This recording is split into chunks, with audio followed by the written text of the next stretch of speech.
Yesus Kau kekasih jiwaku, Kau telah ubahkan hidupku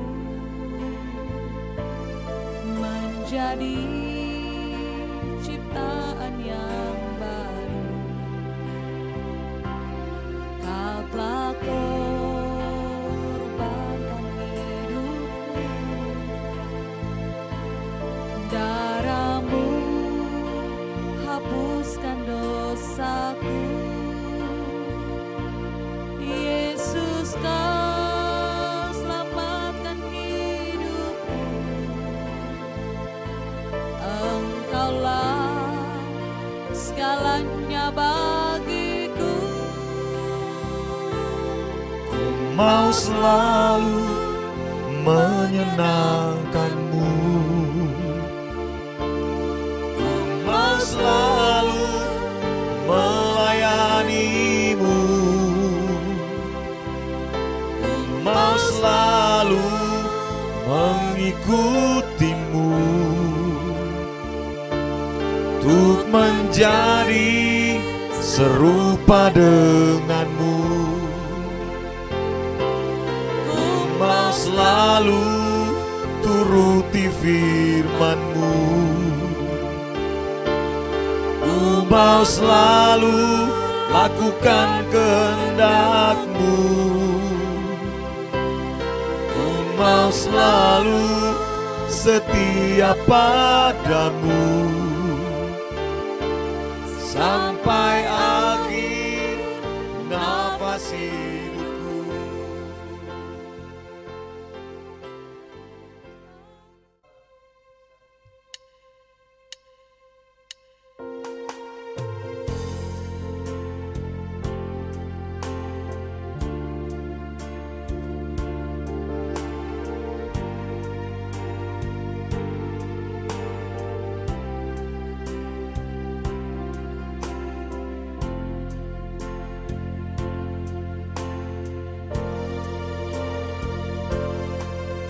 Betapa ku mencintaimu, Yesus, Kau kekasih jiwaku,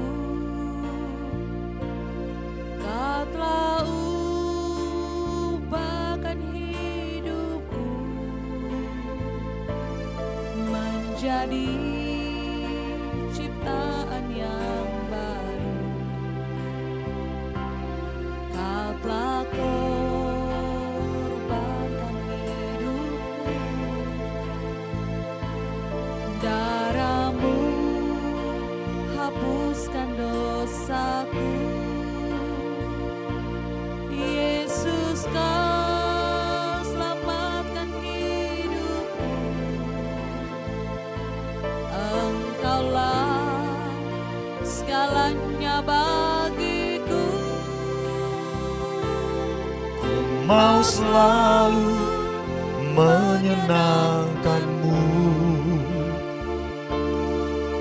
mau selalu melayani-Mu, mau selalu mengikuti-Mu, untuk menjadi serupa dengan-Mu. Mau selalu turuti firman-Mu, mau selalu lakukan kehendak-Mu, mau selalu setia padamu sampai akhir nafas hidupku.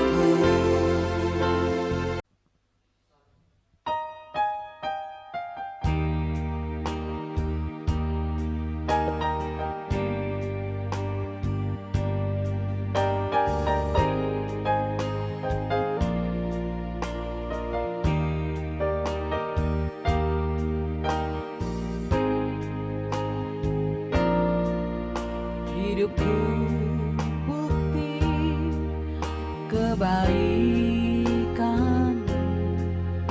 hidupku bukti kasih-Mu, hidupku telah ditebus, agar ku hidup bagi-Mu. Hidupku untuk memuliakan-Mu, hidupku untuk kenikmatan-Mu, hidupku untuk melayani-Mu seumur hidupku.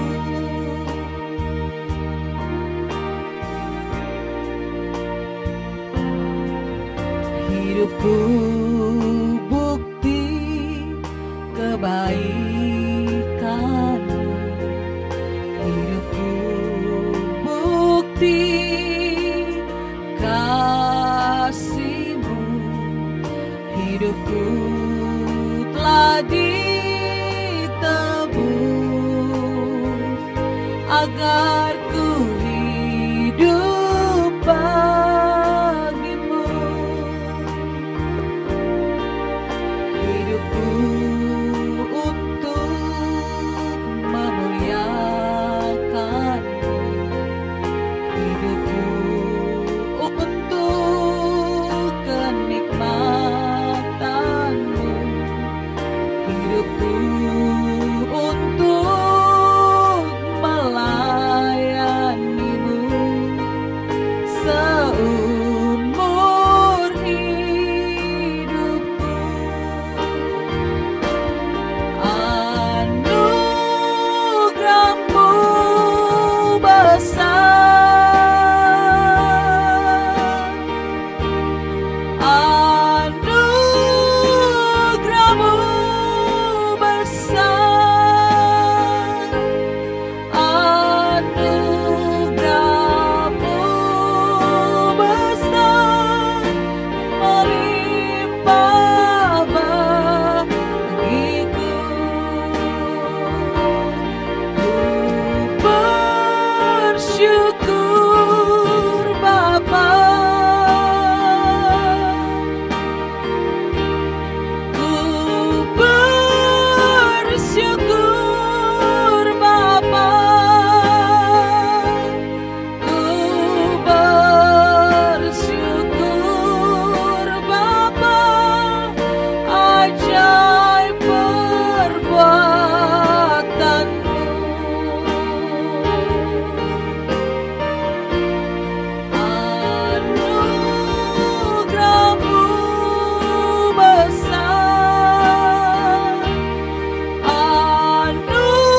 kekuatan di saat ku lemah.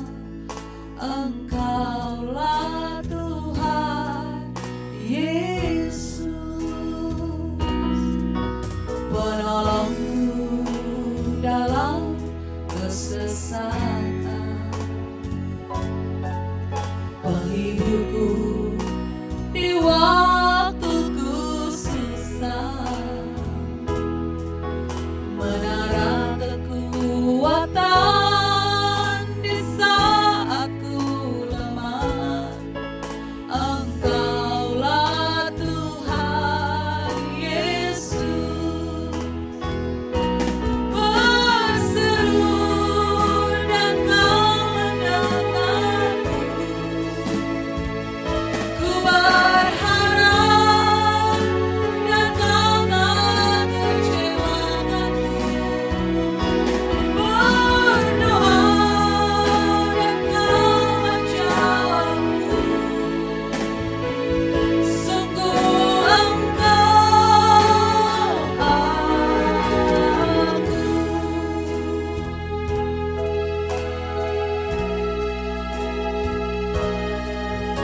Penolongku dalam kesesatan, penghiburku di waktuku susah, menara kekuatan di saat ku lemah. Engkaulah Tuhan Yesus, penolongku dalam kesesatan, penghiburku di waktuku susah, menara kekuatan di saat ku lemah. Engkaulah Tuhan Yesus, berseru dan kau mendengarku. Ku berharap dan kau tak kecewakanku. Berdoa dan kau menjawabku. Sungguh engkau aku. Berseru dan kau mendengarku. Ku berharap dan kau tak kecewakanku. Berdoa dan kau menjawabku. Sungguh engkau aku. Sungguh engkau laku. Sungguh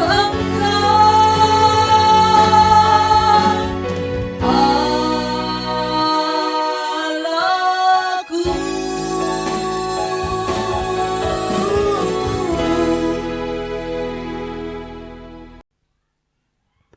Puji nama Tuhan, Shalom. Salam sejahtera untuk kita semua yang mengikuti ibadah Eksosia Bible Teaching pada sore hari ini. Kiranya dimanapun kita berada, kita sama-sama memiliki kerinduan untuk mau berjumpa dengan Tuhan pada sore hari ini. Haleluya Yesus. Terima kasih Tuhan. Ini kami Tuhan. Ini kami pada sore hari ini Tuhan. Kau mau menghampirimu Tuhan. Kami mau duduk diam di hadapan hadirat-Mu ya Tuhan. Terima kasih Tuhan. Terima kasih Roh Kudus.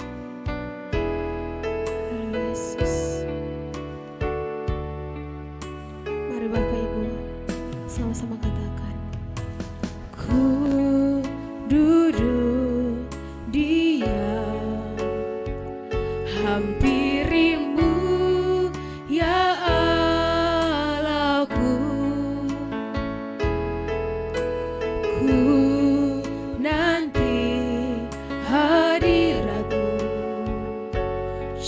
Ramadan penuhiku. Sekali lagi Bapak Ibu katakan, ku duduk diam, kami menghampirimu Tuhan. Rindu ya Allahku, ku nanti hadiratmu, Ramadan penuhiku. Sekali lagi lebih sungguh katakan, ku duduk diam, hampirimu ya Allahku, ku nanti hadiratmu, Ramadan penuhiku. Kami mengangkat tangan kami Tuhan, tangan ku angkat padamu, rendahkan hati di tahtamu, rindu selalu kau bersamaku. Haleluya, haleluya. Tanganku, tanganku angkat padamu. Kau merendahkan hati Tuhan, rendahkan hati di tahtamu, rindu selalu kau bersamaku. Haleluya, haleluya. Tanganku, tanganku angkat padamu ya Bapa, rendahkan hati di tahtamu, rindu selalu kau bersamaku. Haleluya, haleluya, haleluya, haleluya, haleluya, haleluya, haleluya.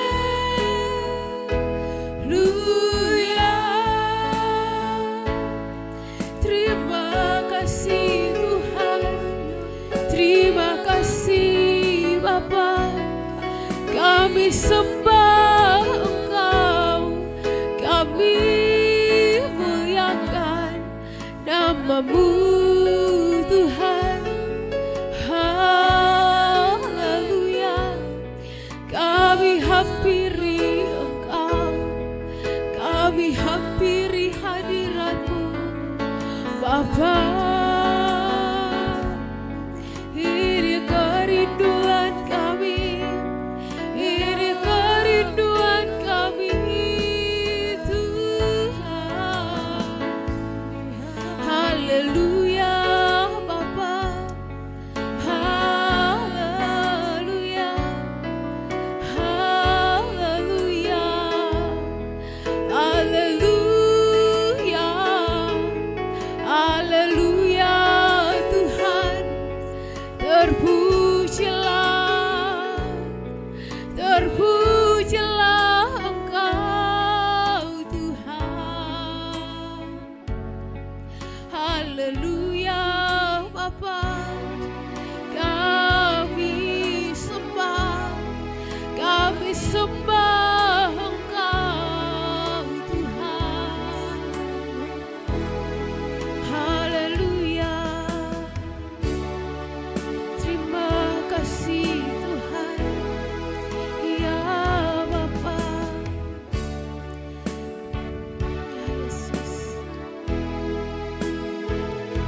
Tuhan. Kami rindu untuk mendengarkan kebenaran firman-Mu ya Tuhan. Bapa di surga, berfirmanlah kepada kami pada sore hari ini ya Tuhan. Terima kasih Tuhan. Ya Bapa, terkadang kami curiga kepadamu ya Tuhan. Kami tidak mengerti tujuan-Mu dalam kehidupan kami Tuhan. Dengan setiap peristiwa yang Kau izinkan terjadi dalam kehidupan kami ya Tuhan. Bapa di surga, haleluya Yesus. Terima kasih Roh Kudus. Ya Bapa, ya Yesus Tuhan. Ini kerinduan kami Tuhan. Ya Yesus.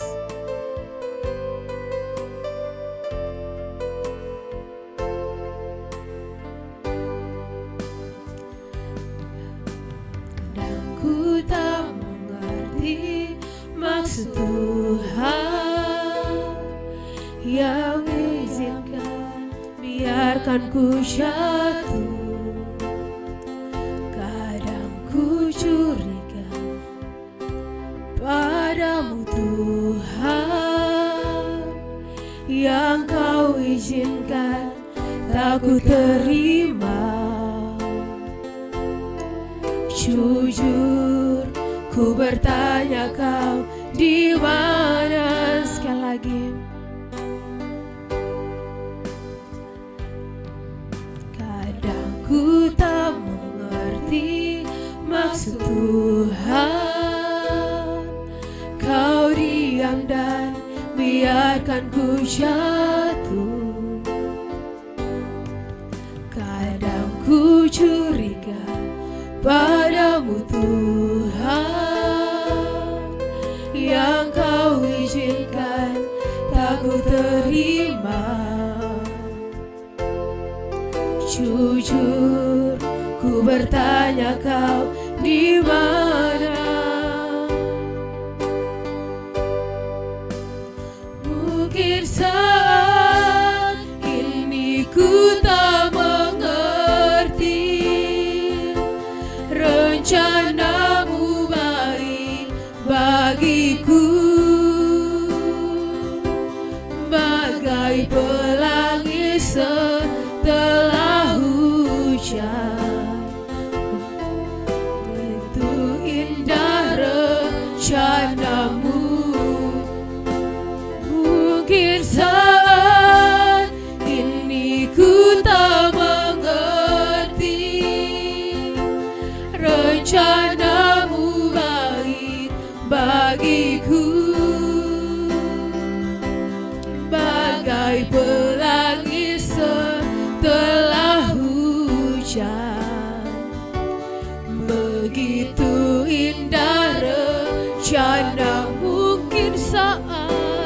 Mungkin saat ini ku tak mengerti rencana-Mu baik bagiku, bagai pelangi setelah hujan. Begitu indah rencana-Mu, begitu indah rencana-Mu Tuhan. Begitu indah rencana-Mu, begitu indah rencana-Mu. Waktu dan tempat saya berikan kepada hamba Tuhan.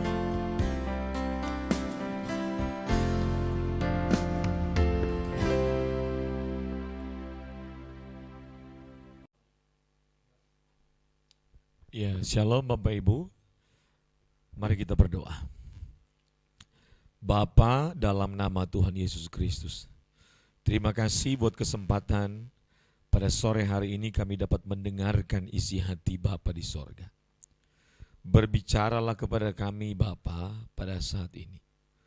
Roh Kudus bantu hamba-Mu menyampaikan isi hati Allah kepada kami semua.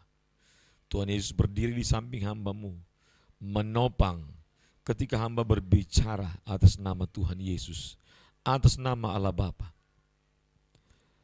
Bicaralah Bapa melalui Roh Kudus. Dalam nama Tuhan Yesus Kristus, kami berdoa dan bersyukur. Amin.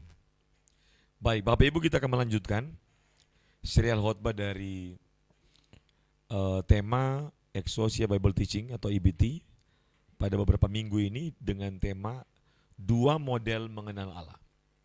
Nah, kita sudah masuk kepada 7 pilar penting untuk mengenal Allah. Sudah masuk kepada pembahasan 7 pilar penting dalam 2 minggu. Jadi minggu pertama saya sudah bahas tentang pilar pertama. Minggu kemarin saya sudah bahas pilar kedua. Saya review sedikit dulu. Jadi pilar pertama untuk mengenal Allah, saya memberikan yang pertama adalah pilar kasih. Jadi mengasihi Allah dan mengasihi sesama menjadi pilar pertama. Kenapa? Karena saya sudah menjelaskan, Anda bisa mengikuti khotbah saya pada 2 minggu yang lalu. Ya, alasan kenapa pilar kasih ditempatkan pada tempat yang pertama. Karena pertama, Allah itu kasih. Pribadi Allah itu kasih, hakikat Allah itu kasih, dan Allah menciptakan kita itu berdasarkan kasihnya. Allah merancang kita dalam kasih Allah, dan Allah mendesain kita menjadi makhluk kasih, sehingga kodrat manusia itu pun berkodrat kasih. Artinya, kalau manusia hidup menjalani kehidupannya di luar dari rancangan Allah, di luar dari kodrat kasih, maka dapat dipastikan manusia pasti berkhianat kepada Allah, memberontak kepada Allah, dan merusak kehidupannya sendiri. Karena ketika orang keluar dari desain Allah, keluar dari rancangan Allah sebagai makhluk kasih, maka dia sedang merusak gambar Allah yang sempurna dalam kehidupannya. Nah, ini review saja Bapak Ibu. Nah, lalu pilar kedua saya menempatkan orang yang mengenal Allah pasti dia akan memiliki kebutuhan akan Allah. Itu pilar kedua. Jadi kalau kita bilang kita mengenal Allah, ada tanda yang kedua dalam kehidupan kita yang menjadi tonggak pilar kehidupan manusia yang mengenal Allah. Pilar kedua adalah kebutuhan akan Allah. Dia merasa membutuhkan akan Allah. Dia merindukan Allah seperti Daud. Dia memberikan gambaran seperti seekor rusa yang merindukan air. Maka demikianlah jiwaku merindukan engkau. Jadi orang yang mengenal Allah dan yang mengasihi Allah, pasti dia merasa membutuhkan Allah setiap saat. Dia memiliki rasa lapar dan haus akan Allah. Dan tidak mungkin dia tidak mencari Allah. Pasti dia mencari Allah. Karena orang kalau butuh sesuatu pasti mencari sesuatu. Betul? Jadi kehidupan kita akan didorong, didrive, digerakkan oleh kebutuhan. Maka apa yang menjadi kebutuhan kita, itulah yang akan kita lakukan. Apa yang menjadi kebutuhan kita, itu menjadi fokus kita. Nah, kalau kebutuhan kita adalah dunia ini, maka kita akan didorong kepada tujuan untuk memiliki dunia ini. Tetapi kalau kebutuhan kita adalah Allah, maka fokus tujuan hidup kita pasti Allah. Amin. Dan pasti kita akan mencari Allah setiap hari. Tidak akan ada alasan untuk tidak mencari Tuhan. Kenapa? Didorong oleh kebutuhan akan Allah. Jadi manusia akan mendorong, menggerakkan dirinya untuk mencari dan memuaskan, memenuhi kebutuhannya. Jadi apa kebutuhan kita, itu yang akan kita cari. Jadi kalau kita butuh akan Allah, kita akan mencari Allah. Amin. Pertanyaannya, kenapa orang tidak mencari Allah? Karena dia tidak merasa membutuhkan Allah. Dia seperti begini, pemikiran dia ya. Allah ada atau tidak ada, enggak ngefek, enggak penting. Tapi orang kalau membutuhkan Allah, dia pasti otomatis mencari Allah. Sama dengan orang kalau butuh makanan, dia otomatis akan mencari makan. Setuju? Jelas ya? Nah, sangat gampang sekali menilai kehidupan orang. Kenapa orang ini tidak suka mencari Tuhan? Karena dia tidak merasa membutuhkan Tuhan. Betul? Mudah sekali ditebak. Hati-hati kalau hidupmu merasa tidak membutuhkan Tuhan. Itu berbahaya sekali. Sangat berbahaya ketika orang merasa tidak membutuhkan Tuhan. Dan saya mau kasih tahu, agak keras saya mau ngomong. Orang yang dalam kondisi tidak membutuhkan Tuhan atau merasa tidak membutuhkan Tuhan, sebenarnya dia tidak membutuhkan kehidupan. Karena Allah itu sumber kehidupan. Amin. Dia mencari sesuatu yang di luar kehidupan yang sesungguhnya. Karena kebutuhan kita yang sesungguhnya adalah Allah. Dan saya bisa katakan kalau kita memiliki Allah, kita miliki semuanya.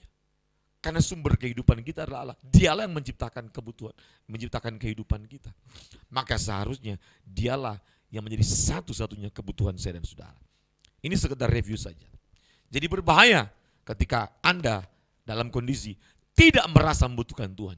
Berarti Anda tidak akan mendapatkan kepuasan kehidupan yang sesungguhnya yang berasal dari Allah.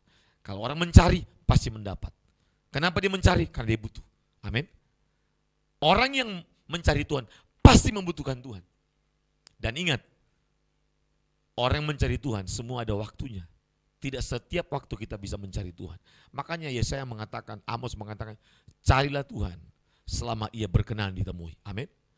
Carilah Tuhan selagi masih ada kesempatan. Jika hari masih siang, gunakanlah kesempatan itu. Karena akan datangnya malam. Amin. Gunakan kesempatan ini untuk mencari Tuhan. Semakin kita mencari Tuhan, maka tingkat kebutuhan kita akan Allah makin hari makin bertambah. Dan ingat, kita akan digiring dibawa pada satu fase kehidupan, kondisi di mana kita akan tidak bisa tidak mencari Tuhan. Seperti orang yang sedang ketagihan narkoba. Sebenarnya dalam otak kita didesain oleh Allah. Ketika kita terus menerus mengecap sesuatu, maka kita akan merasa ketagihan. Kenapa orang pakai narkoba itu akan ketagihan mencari narkoba? Karena ada unsur yang memang membuat orang itu ketagihan. Sebenarnya kalau unsur kimia saja membuat orang ketagihan, apalagi Allah yang adalah sumber kehidupan itu. Sangat rugi ketika orang tidak ketagihan mencari Tuhan. Maka dulu saya pernah membaca buku berjudul Pemburu Tuhan dari Tommy Tenney. Dan itu jadi bestseller di seluruh dunia. Wah, itu luar biasa. Ketika kita baca buku itu, kita terus menerus ingin mencari Tuhan. Dan seharusnya di zaman sekarang sangat tragis kehidupan manusia ketika dia tidak merasa membutuhkan Tuhan. Kenapa? Ketika dia tidak merasa membutuhkan Tuhan, dia tidak mungkin mencari Tuhan. Dan orang yang tidak mencari Tuhan tidak mungkin menemukan Tuhan. Tidak mungkin dia bisa menyenangkan hati Tuhan. Ya, ini sekedar review saja. Sekarang kita masuk pada pilar yang ketiga. Ya, pilar yang ketiga. Pilar yang ketiga dari 7 pilar penting untuk mengenal Allah adalah pentingnya berkomunikasi dengan Allah. Jadi pilar penting dalam mengenal Allah, komunikasi dengan Allah. Orang yang mengenal Allah, yang kehidupannya konsisten untuk mengenal Allah, pasti di dalam kebiasaan, dalam aktivitas kehidupannya, dia pasti memiliki kebiasaan dan aktivitas terus berkomunikasi dengan Allah. Sama dengan pasangan suami istri yang saling mengenal, maka mereka saling mengasihi, mereka saling membutuhkan, merasa membutuhkan. Dan orang yang saling mengasihi, saling merasa membutuhkan, pasti dalam kehidupannya mereka memiliki komunikasi yang sehat. Amin. Ada komunikasi yang sehat. Nah, ada komunikasi yang tidak sehat. Komunikasi yang sehat adalah terjadi interaksi antara orang, pasangan yang saling mencintai. Amin. Jadi suami berbicara, istri mendengar. Istri berbicara, suami mendengar. Itu namanya komunikasi yang sehat. Tandanya komunikasi sifatnya interaktif. Coba kita cek, bagaimana kita punya gaya komunikasi dengan Allah. Tapi sebelum saya masuk sama bahas ini, pertanyaan saya adalah, apakah kita memiliki gaya hidup konsisten berkomunikasi dengan Allah? Konsisten nggak kira-kira? Itu dulu kita jawab. Saya tidak bisa masuk kepada step berikutnya untuk menjelaskan berbagai macam jenis komunikasi dengan Allah. Sedangkan kita belum punya gaya hidup berkomunikasi dengan Allah. Jadi harus memiliki gaya hidup berkomunikasi dengan Allah. Nah, kenapa orang bisa berkomunikasi dengan Allah? Karena dia merasa membutuhkan Tuhan. Amin. Kalau dia butuh, dia ngomong pasti. Tapi kenapa orang tidak berkomunikasi? Ya dia tidak butuh, gimana dia mau ngomong? Biasanya sifat manusia itu dia akan ngomong ketika ada kebutuhan. Setuju? Secara psikologis. Orang itu akan ngomong ketika dia merasa membutuhkan. Ada keperluan, ada kebutuhan, ada kepentingan, dia ngomong pasti. Tidak ada kebutuhan, ada keperluan, ada kepentingan, pasti dia tidak akan ngomong. Nah, pertanyaan saya adalah, apakah kita berkomunikasi dengan Tuhan? Nah, ini pilar-pilar ini tidak bisa dipisahkan. Tidak bisa Anda bilang, Pak, saya tidak bisa 7 pilar itu, Pak. Saya mau cuma 2, nggak bisa. Ini saling kait-mengkait. Karena ketika Anda bilang mengenal Allah, 7 pilar ini tandanya. Anda akan, ada tandanya, pilar pertama adalah mengasihi Allah. Orang yang mengasihi Allah pasti merasa membutuhkan Allah. Akan saling membutuhkan, amin. Hanya orang yang saling mengasihi yang akan merasa saling membutuhkan.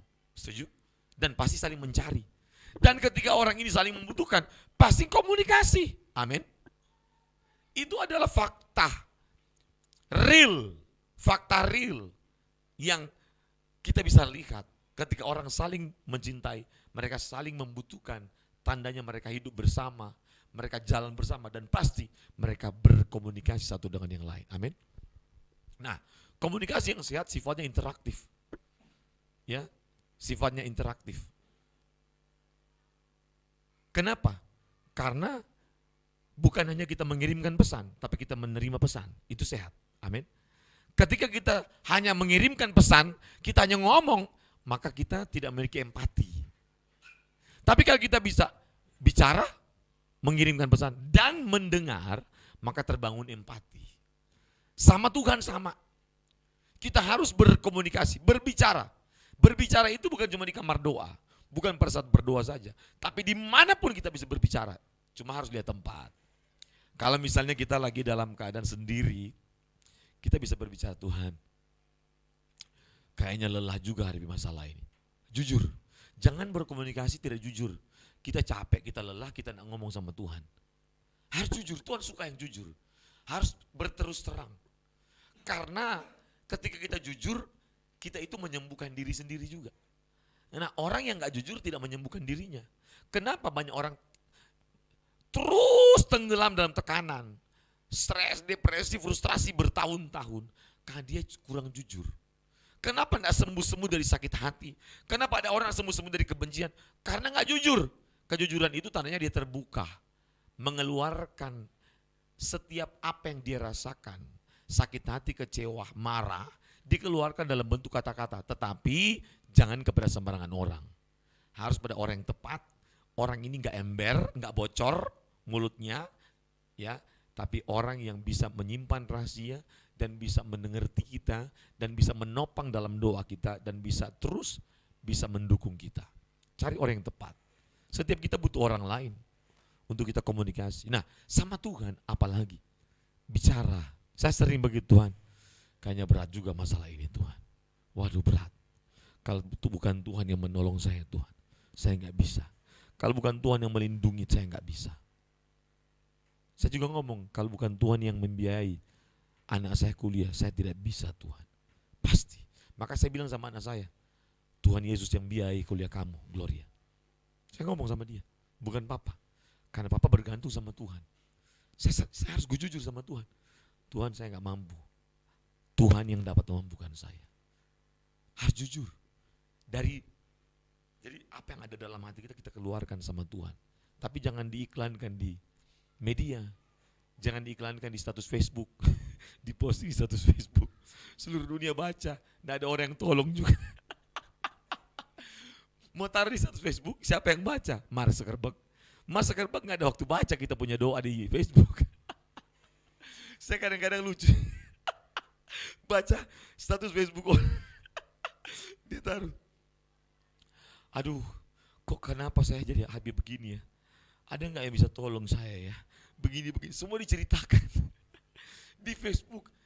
Facebook bukan Tuhan. Facebook bukan teman baik untuk curhat. Facebook bukan konselor kita. Halo, jangan salah tempat. Kalau itu masalah kita dengan Tuhan, jangan kita posting di Facebook, amin. Apalagi kalau cuma masalah suami dan istri, berdua internet, suaminya pas posting di Facebook.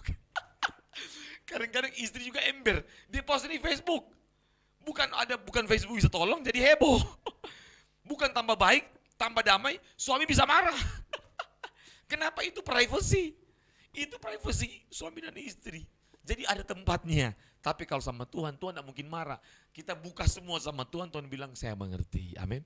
Bahkan bukan cuma mengerti, Tuhan mampu menyelesaikan. Amin. Begitu. Sama Tuhan itu harus kita lebih dekat, lebih manja, lebih akrab ngomong. Ya. Aduh, kalau sama Tuhan itu harus akrab. Nanti kita akan belajar bagaimana tokoh-tokoh perjanjian lama itu mereka berkomunikasi terus dengan Tuhan. Amin. Kita bisa belajar banyak dari tokoh-tokoh perjanjian lama. Ya, Yesus saja kita bisa belajar. Coba lihat Yesus ya.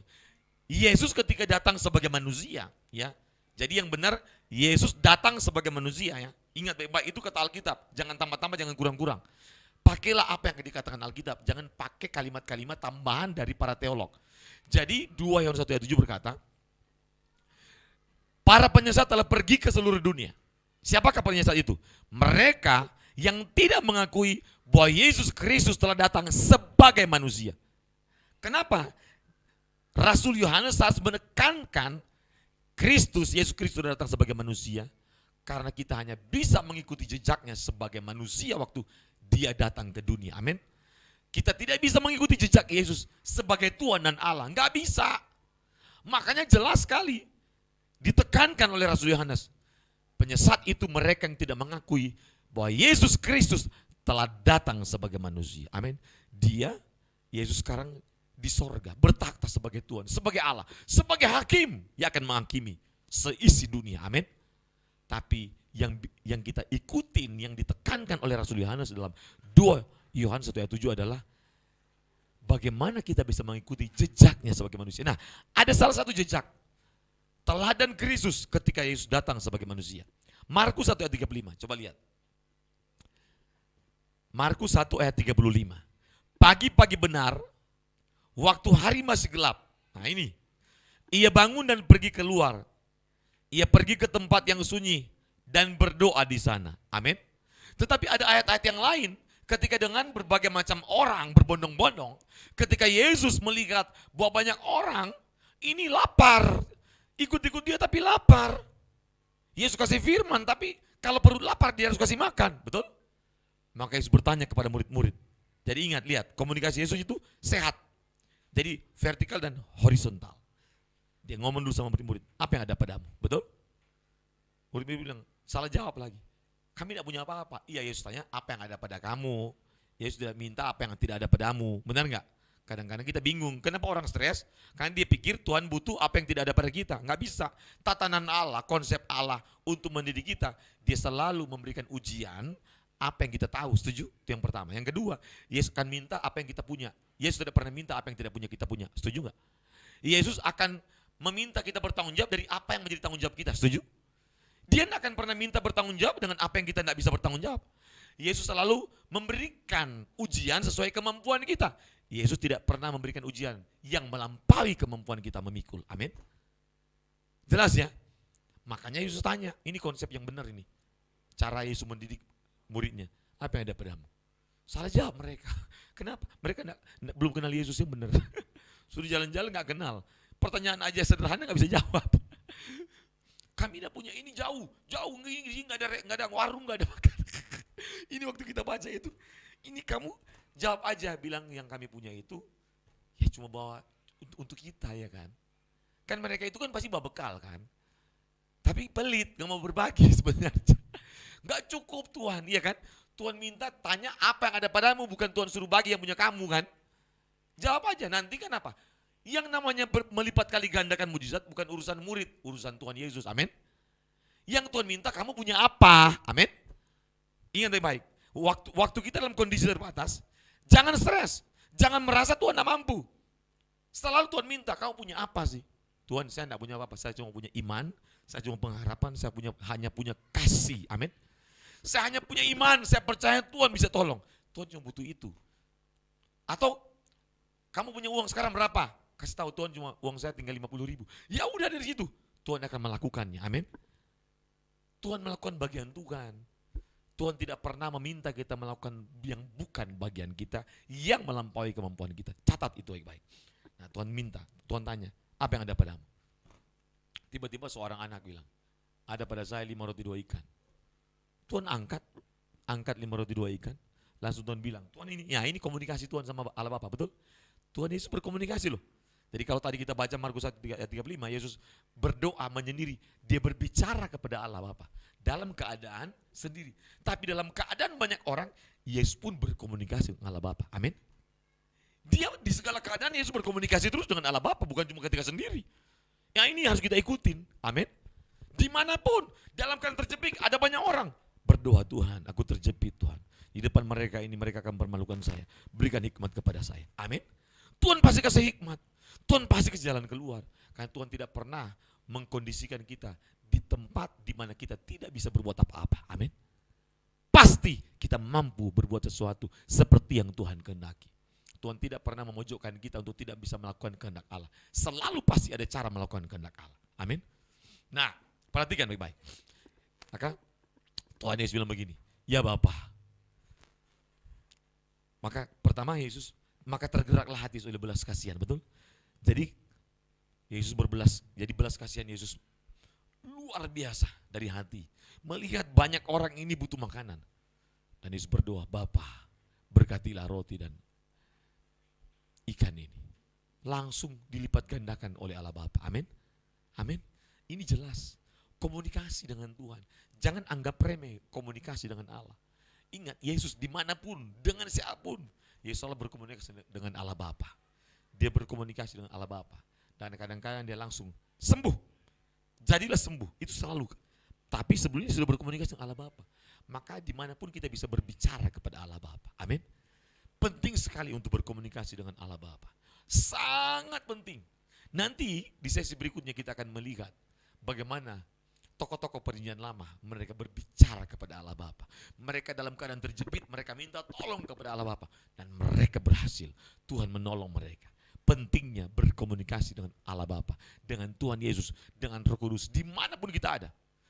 Bapa, Anak, Roh Kudus hadir dimanapun. Kita bisa berkomunikasi dengan Allah Bapa, dengan Tuhan Yesus, dengan Roh Kudus di mana saja. Amin. Mari kita berdoa. Bapa, kami ingin meningkatkan komunikasi kami dengan Tuhan. Dimanapun kami ada, kami tahu Tuhan hadir. Karena Engkau Allah omnipresent. Engkau mampu menjawab setiap kebutuhan kami. Engkau mampu mengubahkan kehidupan kami. Dan Engkau mampu membuat kami mampu melakukan kehendak Allah dalam segala situasi dan kondisi. Dalam keadaan yang terbatas, Roh Kudus akan mampukan kami untuk melakukan kehendak Allah dan menyelesaikan pekerjaan yang Bapa percayakan kepada kami. Berkati semua yang telah mengikuti ibadah Eksosia Bible Teaching pada sore hari ini. Dalam nama Tuhan Yesus Kristus, saatnya Engkau memberkati kami semua pada sore ini. Mari Bapak Ibu angkat tanganmu dua-dua dan terimalah berkat Tuhan. Bapa, lepaskanlah berkat bagi kami sore hari ini.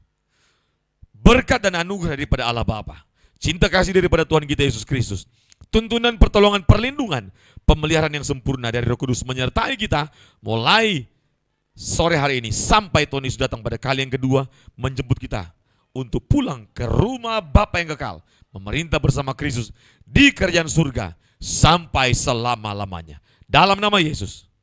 Amin. Terima kasih, Tuhan berkati. Shalom.